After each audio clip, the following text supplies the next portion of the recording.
Welcome back to PV Online, and this video is just going to go over a couple conversions that are going to be important to us, particularly when dealing with gas laws. And the first one is going to be temperature scales, and the two scales that we're going to be using will be the Celsius scale, which you're probably familiar with in labs, but the more important one for us is going to be the Kelvin scale.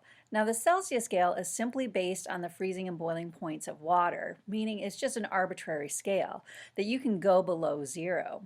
However, the absolute temperature scale means that's as cold as you can go. Since all temperature is a measure of kinetic energy, that means when you reach 0 Kelvin, you're not moving anymore. The object is not moving anymore. So when we do any calculations, the Kelvin scale is going to be the one that we have to use.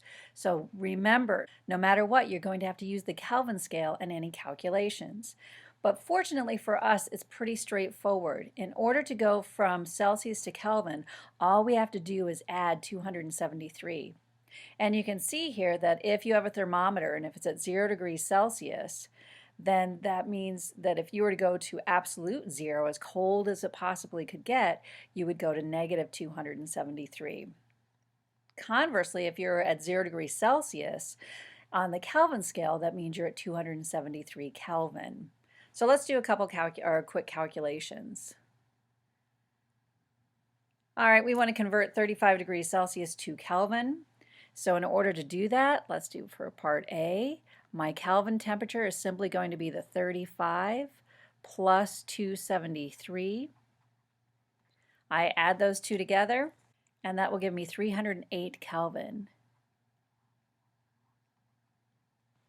For part B, suppose I want to go from Kelvin to Celsius.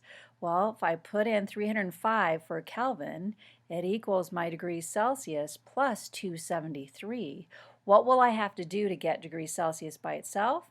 And that's going to be subtract 273 from both sides. And that'll give me 32 degrees Celsius.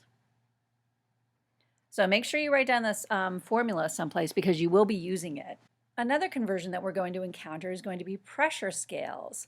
And the two scales that we're going to be focusing on will be in atmospheres. And basically all an atmosphere is that if you were at sea level, that's going to be how much pressure the air on top of you exerts on you.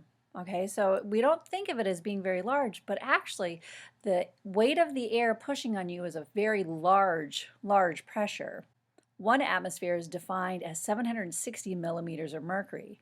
What that means is that if I have this manometer over here and the atmosphere is going to be pushing down on this pool of mercury, and as it pushes down, this up here inside this column would be a vacuum.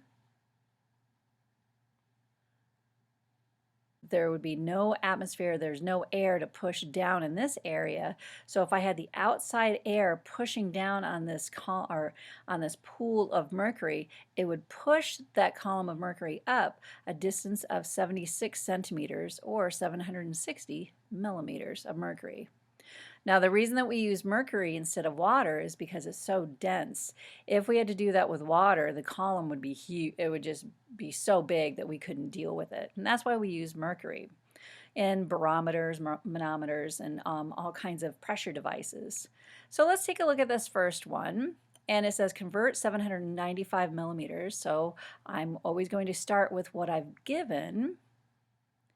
And I need to convert it, and the way I convert it is with a ratio. And when you see this, this could either be this ratio, 1 atmosphere over 760 millimeters of mercury, or I could write it, as 760 millimeters of mercury over 1 atmosphere. Now, which ratio are you going to choose to go from millimeters of mercury to atmospheres? And we're going to choose this one because I want atmospheres left over and I want to get rid of the millimeters of mercury. I've got a millimeters of mercury in the numerator. I've got one in the denominator. They will cancel out. We did the same exact thing with mole ratios. And that gives me 1.05 atmospheres. Let's go down to part B. So part B, I've got 0.755 atmospheres, and I want to convert to millimeters of mercury. Which ratio am I going to use so that I end up with millimeters of mercury, but I cancel out atmospheres? And that'll be this second one. So instead of dividing by 760 this time, mathematically, what are we going to do? And we're going to multiply them. Pardon me. The atmospheres cancel out, and that gives me 574 millimeters of mercury.